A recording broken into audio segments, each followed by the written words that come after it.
안녕하세요. 강동선 앱의 아동발달연구소 소장 강동선입니다. 오늘은 비유관 강화에 대해서 해보려고 합니다. 우리가 행동 중재할 때 선행 중재가 있다라는 부분을 이야기 드렸습니다. 그 중에서 가장 좀 많이 사용되는 것이 이 비유관 강화인데요. 행동을 중재할 때 여러 가지 어려운 점이 있다는 걸 알고 있습니다. 어떤 행동이 일어나면은 거기에 대해 대처를 해야 되는데 우리가 선행 중재라고 하면은 그 행동을 미리 일어나지 않도록 중재하는 부분이라고 할 수 있거든요.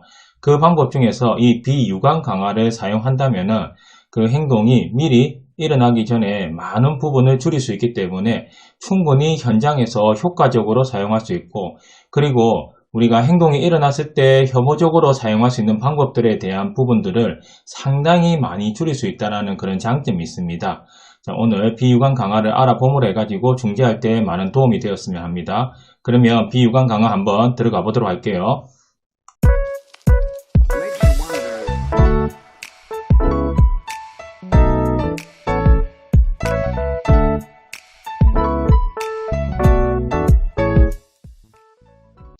자, 그러면 비유관 강화가 뭐냐?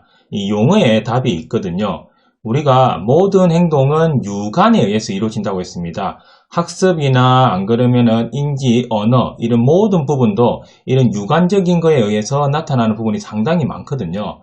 그리고 일단 도전적 행동 자체도 이 유관에 의해서 일어납니다. 이 유관이 뭐냐?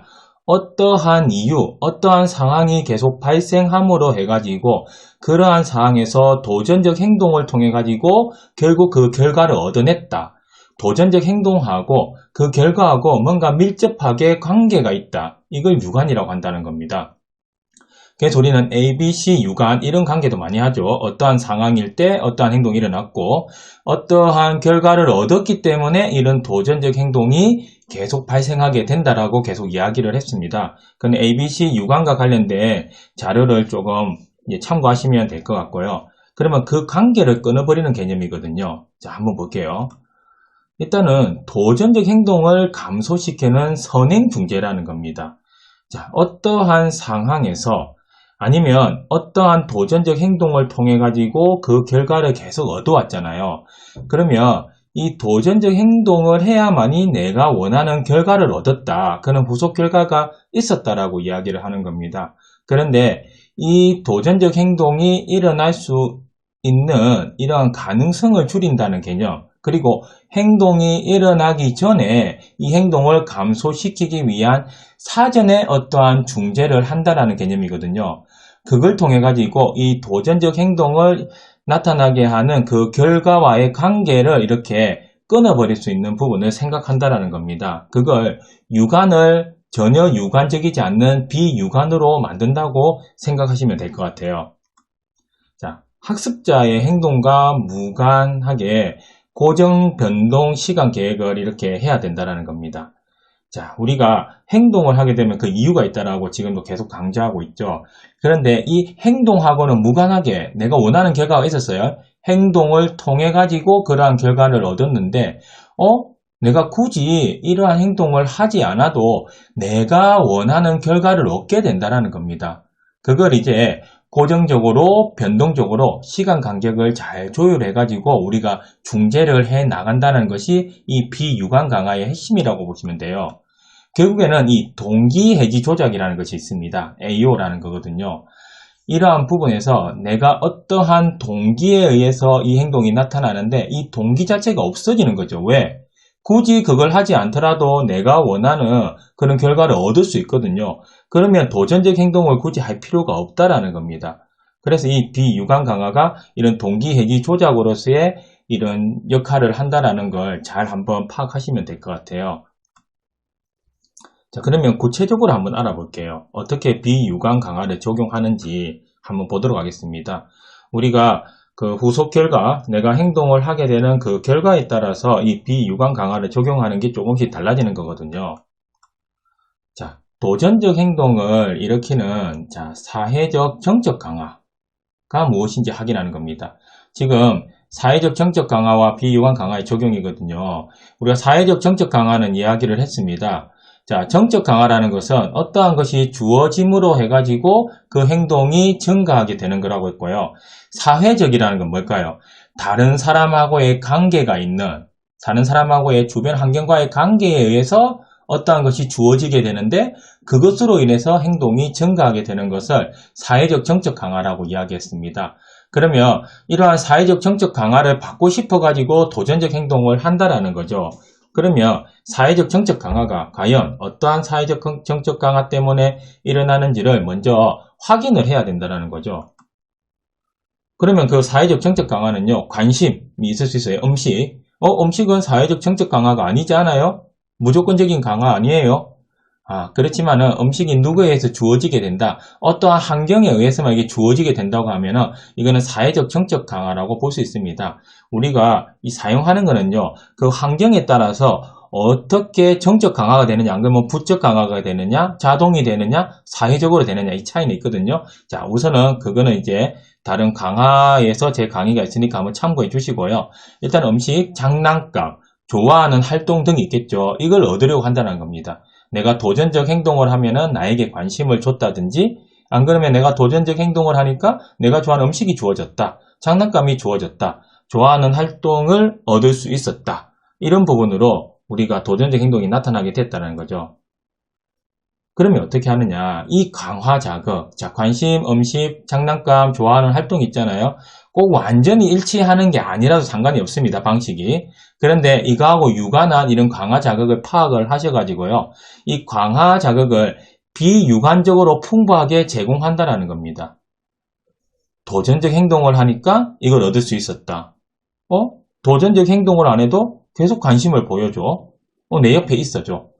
음식을 적절하게 내가 그냥 도전적 행동해가지고 계속 얻어왔는데 그 행동을 굳이 안 해도 음식을 얻었어. 장난감을 얻었어. 활동을 주기적으로 하게 해줘. 라고 하면은 이러한 도전적 행동을 일으키는 아까 동기 해지 조작이라고 했죠.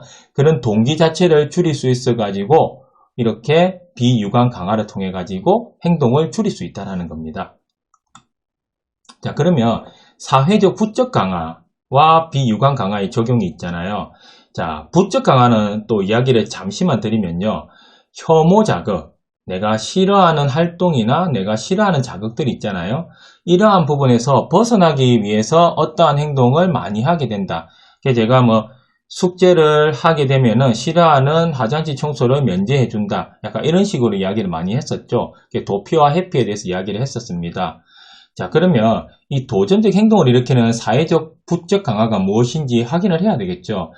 도대체 이 도전적 행동이 우리가 어떠한 것을 줬을 때 이렇게 너무 싫어해서 이러한 행동을 하게 되는 건지를 파악을 한다는 겁니다. 그래서 과제가 될 수도 있고요. 그리고 활동, 프로그램, 이게 좀 싫어하는 겁니다. 나에게 혐오적인 건 뭘까요? 내가 싫어하는 거.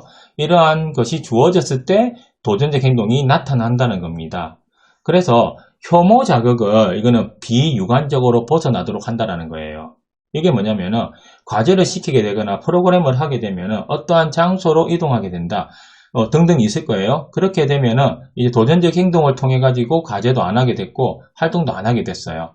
그러면 이제 거기에서 벗어날 수 있었다는 거죠. 결과적으로 나의 도전적 행동으로 인해 가지고 내가 싫어하는 것을 안 하게 되었다라는 결과를 받았다는 겁니다. 그러면 이것이 혐오 자극을 비유관적으로 벗어나게 한다는 것은 미리 이제 이 정도 되면은 이걸 힘들어하는 시간이 있을 것 같아. 안 그러면 약간은 우리만이 아는 전조 증상, 우리만이 아는 그런 시간이 있을 것 같습니다. 그 시간이 이루어지기 전에 미리 과제에서 벗어날 수 있는, 활동에서 벗어날 수 있는, 그 장소에서 벗어날 수 있는 것을 이렇게 비유관적으로 벗어나게 해주는 거예요. 도전적 행동을 하니까 벗어나는 것이 아니라 행동이 일어나기 전에 미리 벗어났기 때문에 좀 싫었는데 그래도 내가 좀 괜찮아졌네. 자, 이런 식으로 미리 벗어남을 해가지고 다시 리셋시키는, 해소되는 마음이 있어가지고 다시 조금씩 주어져도 도전적 행동을 굳이 할 필요가 없다는 거죠. 왜? 도전적 행동을 해야만이 벗어났는데 도전적 행동을 하지 않아도 벗어난다는 겁니다. 자, 자동적 강화와 비유관 강화의 적용이 있습니다. 자동적 강화는 또 이야기했죠.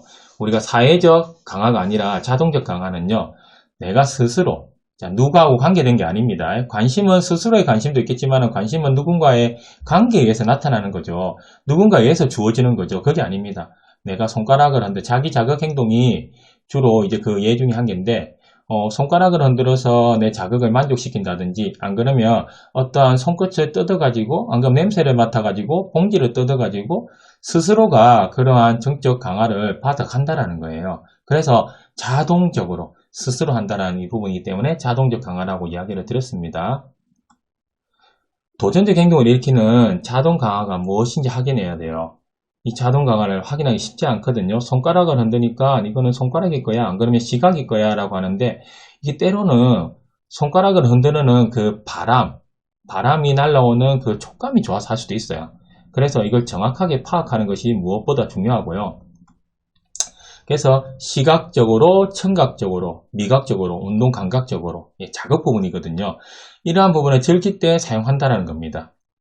즉 감각 자극, 자기 자극 형태로 나타나는 부분이 나타날 때 이 자동적 강화와 비유관 강화를 적용시킬 수 있다는 거거든요. 자, 강화 자극을 비유관적으로 풍부하게 제공한다는 겁니다. 자, 우리가 때로는 어떠한 자극 행동을 통해 가지고 교실에서 계속 뛰고 소리 지르고 안 그러면 손가락을 흔든다든지 소리를 지르고 이렇게 행동이 나타날 수 있어요. 그럼 어떻게 해줄 수 있을까요? 미리 우리가 시간 계획을 할 수 있고요. 또 다른 쪽으로 계획을 할 수 있습니다. 안 그러면 1시간 안에서 계획도 할 수 있어요. 그건 환경에 따라 다르기 때문에 미리 그러한 자극들을 경험할 수 있는 걸 해준다는 겁니다. 어느 정도 놔두면은 어느 시간에서 이걸 너무 많이 하다 보니까 그걸 안 하면 좋겠는데 그러면 미리 그게 허용되는 상황을 좀 만들 필요가 있고요. 활용하는 게 쉽지는 않습니다. 하지만 그러한 부분을 만들어 가지고 충분히 이러한 것을 해소하고 들어가게 된다면은 이러한 자극을 받아들이기 위한 이 행동은 적게 된다는 거예요. 왜? 스스로 이 자극을 받아들이기 위해서 그 행동을 하는 거거든요. 그럼 미리 그 자극을 받았기 때문에 이 행동도 줄어들게 되는 겁니다.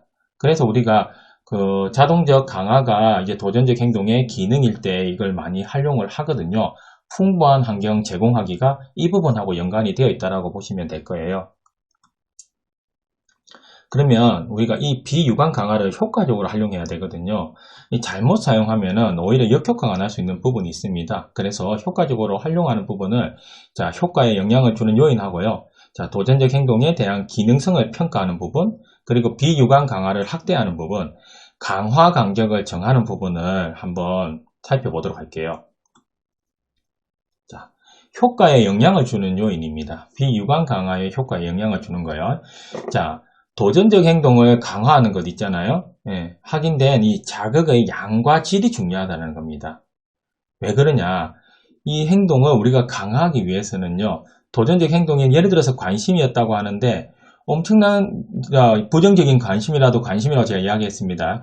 도전적 행동을 하면 엄청나게 한동안 한 10분 동안 나에게 관심을 보여주는 활동이 이어지는데 비유관 강화를 한다라고 해가지고 나에게 잠시만 그래 잘했어 하고 그냥 가버립니다. 그러면 충분히 내가 그 자극을 강화를 받았다는 느낌이 안 든다는 거예요. 그러면 이게 비유관 강화의 효과가 현저하게 떨어지게 되거든요.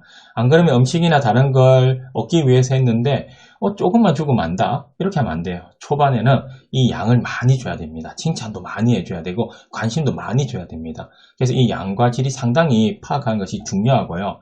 그리고 소거 전략하고 함께 사용할 때 효과적이라는 겁니다. 자, 뒤에 제가 이거 장단점하고 이런 부분으로 이야기할 때 한번 소개를 해드리도록 할게요. 이 소거 전략이 중요해요. 왜? 비유관 강화를 잘못 사용하면은 바람직하지 않은 도전적 행동을 오히려 또 강화하는 효과를 줄 수도 있거든요. 또 다른 도전적 행동을 강화할 수도 있다는 겁니다. 그게 비유관 강화의 단점이거든요.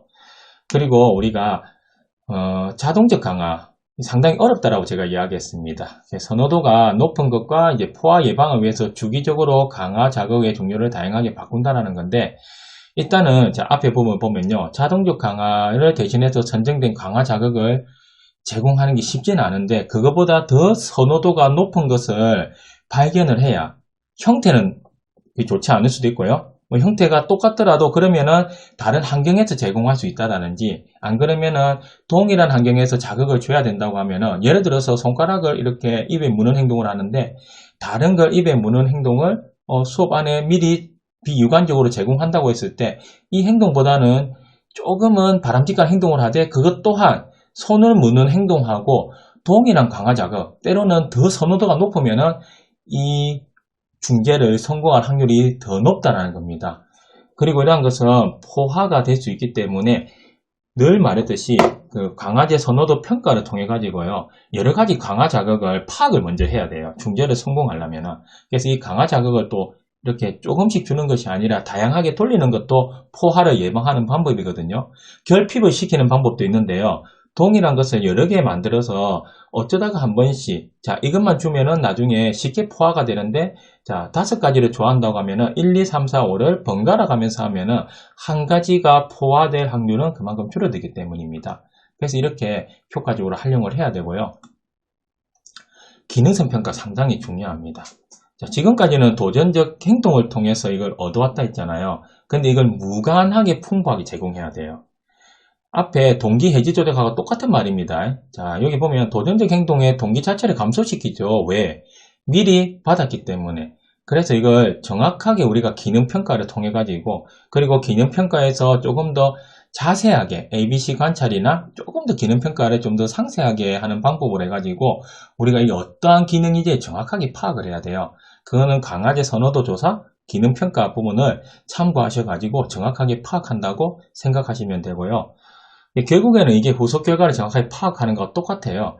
결국엔 계속 여기서 말하는 것은 어떠한 것 때문에 도전적 행동이 나타나고 그 행동을 정확하게 파악을 했을 때 비유관 강화가 효과적으로 활용이 될 수 있다라는 부분입니다. 그리고 이 비유관 강화는 확대를 시켜 나가야 된다는 겁니다. 여기 보시면은 현재 환경보다 비유관 강화 조건에서 강화 자극이 더 많아야 된다는 거, 이거는 이야기를 했죠. 이것보다 더 많아야 상대적으로 그 행동을 할 동기가 더 줄어들게 된다는 겁니다. 그러니까 그에 대해서 포만을 주는 거예요. 포만을 줌으로 해가지고 굳이 다른 걸 할 필요가 없게 만들어 버리는 겁니다. 그래서 이 도전적 행동을 강화하는 제공할 때는 초반에는 계속 강화 사용해야 돼요. 계속 강화 사용하고요. 처음에는 그 행동이 우리가 정했던 부분이 그렇게 나타나면은 계속 이렇게 준다라는 겁니다. 다른 변화가 없이요. 이후에는 자, 다른 행동 차별 강화. 자, 우리가 타행동 차별 강화라고 됐죠. 자, 이 타행동 차별 강화. 차별 강화 자체가 소거하고 강화의 결합이라고 제가 이야기했습니다. 도전적 행동이 나타날 때는 강화를 제공하지 않고요.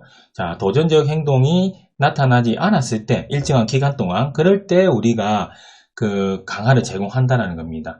처음에는 우리가 일정하게 도전적 행동이 나타나더라도 비유관 강화는 하도록 되어 있거든요. 근데 그것이 처음에 유지가 되어 오다가 이후에는 오히려 이 행동조차도 이제 나타나지 않을 때 강화를 해주는 방식으로 해가지고 조금 더 행동에 대한 기능을 처음에는 비유관으로 하되 이후에는 우리가 생각했던 유관을 만들어줘야 돼요. 그게 뭐냐? 굳이 도전적 행동 안 해도 된다라는 그런 부분으로 우리가 나아가줘야 된다는 겁니다. 강화 간격 정하기라는 부분이 있습니다. 그러면 우리가 이 비유관 강화하려면 어떻게 우리가 세팅을 해봐야 될까요? 라는 부분이 있을 거예요. 그래서 비유관 강화는 늘 강조하지만은 최초의 강화 간격을 정하는 것이 성공의 열쇠입니다. 우리가 그럼 어떻게 정해야 돼요? 자, 답은 그거예요. 우리가 측정을 했을 때 한 5분 정도에 나타난다고 하면은 그러면 5분 아니면은 5분보다는 짧은 시간을 정해야 된다는 겁니다. 그러니까 행동이 일어나는 그 기준에서 짧은 시간, 그게 정확하게 우리가 5분이라고 해서 5분만 나타나는 건 아니지만요. 여기에 보시면은 4일 동안 30분 정도 이렇게 관찰을 했는데 도전적 행동이 24회 이렇게 일어났습니다. 그럼 4일이니까 120분이 되겠죠. 평균 잡아서 5분에 한 번씩 나타났다고 볼 수 있거든요. 그러면 이 5분에서 5분 또는 5분보다 짧은 시간으로 정하면 된다는 겁니다. 한 4분 정도 해도 되겠죠. 4분 30초. 자, 이게 도저히 안 된다라고 하면은 3분을 해도 됩니다. 일단은 시작은요, 성공할 수 있도록 하는 거. 그게 중요하다고 했습니다. 그리고 이제 고정 간격 계획에서 변동 간격 계획으로 간다는 거. 5분마다 하다가 나중에는 5분이긴 한데요. 자, 4분 했고 5분이 늘어나는 방법이 있을 거예요. 자, 그렇게 했다가 이후에는 평균적으로 5분, 자, 4분일 때, 6분일 때, 5분일 때, 3분일 때, 5분일 때, 7분일 때, 이런 식으로 변동 간격 계획으로 이렇게 점차 넘어가줘야 이 행동이 좀 더 일반화될 수 있다는 거, 그걸 강조하는 겁니다. 자, 그래서 우리가 이 강화 비율을 줄여야 돼요. 결국에는 우리가 이 비유관 강화를 하는 것도 그렇고요. 모든 중재는 뭘까요? 자, 강화의 빈도를 줄여가지고 적정 수준의 비유관 강화만으로 도전적 행동이 발생하지 않도록 하는 거. 이거는 너무 많은 우리가 비유관 강화를 쓰게 되면 이후에는 일반화 전략으로 넘어가야 된다는 거예요. 일반화 전략은요, 우리가 그만큼이 아니라 우리가 생각하는 기준의 이 비유관 강화만 하더라도 이 행동이 중재되면 좋겠죠. 이 행동 중재하기 위해서 계속 5분마다, 4분마다 이렇게 하게 된다라고 하면은 그게 일반화가 안 된다는 겁니다. 항상 그 환경이 줄 수는 없어요. 초기에 우리가 세팅적인 환경에서는 할 수 있지만은 일반화가 되려면은 이러한 부분으로 계속 유지는 할 수 없다는 겁니다. 그래서 이 일반화 전략을 생각을 해야 되고요. 그러면 우리가 이 강화 비율을 줄여야 되는데요. 이 강화를 주는 그 횟수를 줄이는 거죠. 그러면 우리가 횟수를 줄이려면 어떻게 하면 될까요? 점차 늘려나가야 되잖아요. 시간을 늘려나간다든지 어떠한 방식을 써야 된다는 겁니다. 그래서 최소한의 이 비유관 강화만으로도 이 행동 유지된다고 하면은 그거는 정말로 조금 더 지금보다는 더 일반화된 이러한 행동이 될 수 있다라고 우리는 예상할 수 있다는 겁니다. 그래서 강화 간격을 일정한 시간으로 증가시키는 게 있어요. 처음에 아까 4분 정도 예를 들어서 했다라고 하면 그 다음에 4분 30초, 5분, 5분 30초 이런 식으로 해서 일정한 시간을 증가시키는 방법이 있고요. 일정한 비율로 할 수도 있습니다. 이건 산술적으로 더 늘어나는 거예요. 일정한 비율로 더 늘어나는 겁니다. 그래서 처음에는 아마 10초 증가했다가 그 다음에 20초, 그 다음에 30초 이렇게 단계적으로 조금 더 늘려나가는 방법들로 이렇게 쓸 수 있다는 겁니다. 그리고 회기마다 강화 간격을 증가시키거나 감소시켜야 돼요. 우리가 강화 비율을 하고 있는데 지금 계속 이 정도는 우리가 목표할 때는 이 정도는 해야 되지 않을까라고 하지만은 그게 성공하지 못한다고 하면요. 강화 간격은 더 짧게 잡아야 됩니다. 그렇게 하면 조금씩 늘려나가면 돼요. 때로는요. 너무 우리가 생각한 것보다 더 짧아도 됩니다. 이걸 한번 해보겠다라고 우리가 기능적으로 봤을 때 이 중재가 좋다라는 것이 파악이 됐을 때는요. 그렇게 한번 해봐야 돼요. 그렇게 하고 나서 점점 늘려야 된다는 겁니다. 그래서 우리가 그 학습자가 반응하는 걸 보고 나서 어느 정도를 줄이고 어느 정도를 늘려나가야 될지를 이렇게 잘 이렇게 계획하고 조작을 해야 된다는 거. 그걸 말씀드리는 거예요. 그럼 이 비유관 강화의 장점은 무엇이냐라는 부분이 있어요. 자, 활용하기가 용이합니다. 도전적 행동이 일어나면 내가 이런 중재를 해야지라는 걸 계획하고 있다고 하면은 그 도전적 행동이 언제 일어나는지를 이렇게 살펴야 된다는 거예요. 근데 그게 언제 일어날지 우리는 예측하기 힘든 상황도 있거든요. 너무 많이 일어날 수도 있고요. 근데 비유관 강화는 뭡니까? 우리가 계획했던 부분만 이렇게 제공하기 때문에 사용하는 사람도 수월하게 이렇게 활용을 할 수 있다는 겁니다. 그런 장점이 있어가지고 현장에서 많이 활용할 수 있습니다. 충분히. 자, 긍정적인 학습 환경을 조성할 수 있다는 거예요. 도전적 행동이 일어나면 우리가 어떻게 하죠? 그 행동에 대해서 어떤 반응을 하게 되겠죠. 근데 도전적 행동이라고 우리가 했을 때는 그 반응이 긍정적일 수는 없다는 겁니다. 그러면 예를 들어서 어떠한 환경이 일어나가지고 도전적 수업 시간에 통합 환경의 수업 시간에 도전적 행동을 해버렸다. 그럼 수업에 전체적으로 방해가 될 수 있습니다.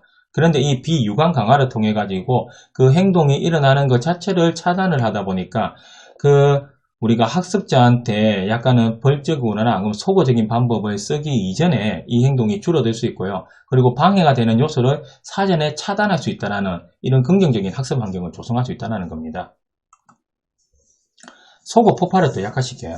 우리가 소거 폭발이 왜 일어나느냐. 소거는 기존에 받아왔던 강화가 있었는데 그것이 주어지지 않으면 우리가 그냥 소거가 될까요? 행동을 하지 않게 될까요? 이 말입니다. 소거 폭발은 더 심한 행동을 한다는 거거든요. 근데 비유관 강화는 어떻게 했어요? 미리 그러한 부분들이 제공되기 때문에 이러한 소거 폭발이 일어날 수 있는 그런 확률들을 상당히 많이 낮춰주게 됩니다. 그래서 이거 약간은 이것도 긍정적인 학습 환경 조성하고도 약간 연관이 되어 있고요. 소거 폭발을 많이 약화시킬 수 있기 때문에 활용하기 용이하다라는 부분이 있고요. 그리고 기대하지 않는 바람직한 행동을 강화할 수도 있어요. 우리가 그때 강화를 이렇게 비유관 강화를 해줬는데 도전적 행동은 아니었어요. 그런데 다른 행동을 했는데 우리는 굳이 이 행동을 강화하려고 한 건 아닌데 도전적 행동 안 하고 조금 바람직한 행동을 하고 있을 때 강화가 들어오다 보니까 이 행동 자체가 더 많아지는 우리가 뜻하지 않았던 바람직한 행동도 강화할 수 있는 그 결과를 얻을 수 있다는 겁니다. 근데 단점이 있겠죠. 자, 바람직한 행동에 대한 동기를 감소시킵니다. 자, 우리가 굳이 바람직한 행동을 하지 않아도 주어졌기 때문에 도전적 행동을 하지 않아도 주어졌지만은 바람직한 행동을 하지 않아도 주어진다는 겁니다. 그러면 도전적 행동의 동기도 감소시키지만은 바람직한 행동에 대한 동기도 감소시킨다는 거예요. 그래서 이후에는요, 이게 우리가 다른 행동 차별 강화 형태로 가다가 이 이후에 우리가 대체 행동 차별 강화로 넘어가주면 더 좋다라는 겁니다. 충분히 연계해서 병행해서 활용할 수 있습니다. 그것도 대체 행동이라는 것은 바람직한 행동이거든요. 자, 그런 식으로 우리가 활용을 할 수 있고요. 원하지 않는 도전적 행동이 강화될 수 있어요. 자, 우리가 그 도전적 행동이 일어날 때는 자, 우리가 강화를 해주지 않았지만은 때로는 우리가 비유관적으로 강화를 하는데 그 도전적 행동이 아닌 다른, 이것도 바람직한 행동 아니에요. 그 행동이 바람직한 행동이 강화될 수 있듯이 그러한 행동 또한 강화될 수 있는 이런 단점이 있습니다. 그래서 계속 타 행동 차별 강화, 다른 행동 차별 강화입니다. 그거하고 이후에 대체 행동 넘어가는 거, 이거 잘 활용하셔야 돼요. 이 단점을 보완하기 위해서. 그리고 부적 강화에 의해서, 자, 도피라고 했죠. 자, 이 행동이 유지될 때, 자, 수업 진행에 지장을 줄 수 있다는 겁니다. 우리가 그래서 비유관 회피라고 이렇게 명명을 하기도 하거든요. 그 행동이 수업 시간에 너무 오래 있으면은 그 도피 행동, 그 행동이 너무 싫어가 혐오 자극이기 때문에 소리 지르거나 안 그러면은 뭔가 방해하는 행동이 나타난다. 그럼 미리 우리가 잠시 그 회피할 수도 해주는 거죠. 거기 그 환경에서 벗어날 수 있도록 해주는 게 될 수 있습니다. 그러면 오히려 그 행동을 했을 때도 지장을 주기도 하는데 주기적으로 나가게 된다고 하면은 다른 학생들한테 약간은 영향을 줄 수도 있고요. 그리고 본인이 수업하는 환경에서도 도전적 행동이 일어나지만은 그걸 충분히 회피를 했기 때문에 혹시나 연계해서 해야 되는 부분이 있으면은 거기에서 본인이 학습하는데도 이게 지장을 줄 수 있다라는 부분으로 이해하시면 될 것 같아요. 하지만 이 단점은 다른 부분하고 잘 연계를 하고 계획적으로 활용을 하면은 충분히 보완될 수 있는 부분입니다. 자, 오늘은 비유관 강화에 대해서 해봤습니다. 우리가 행동 중재할 때 가장 많이 쓰고요. 이 비유관 강화의 원리를 좀 정확하게 이해를 하셔가지고 현장에서 가장 많이 그리고 잘 활용할 수 있는 부분이거든요. 그런 부분을 활용해서 좀 현장의 도전적 행동이 감소하는 데 도움이 되었으면 합니다. 자, 오늘도 제 강의를 들어주셔서 감사합니다.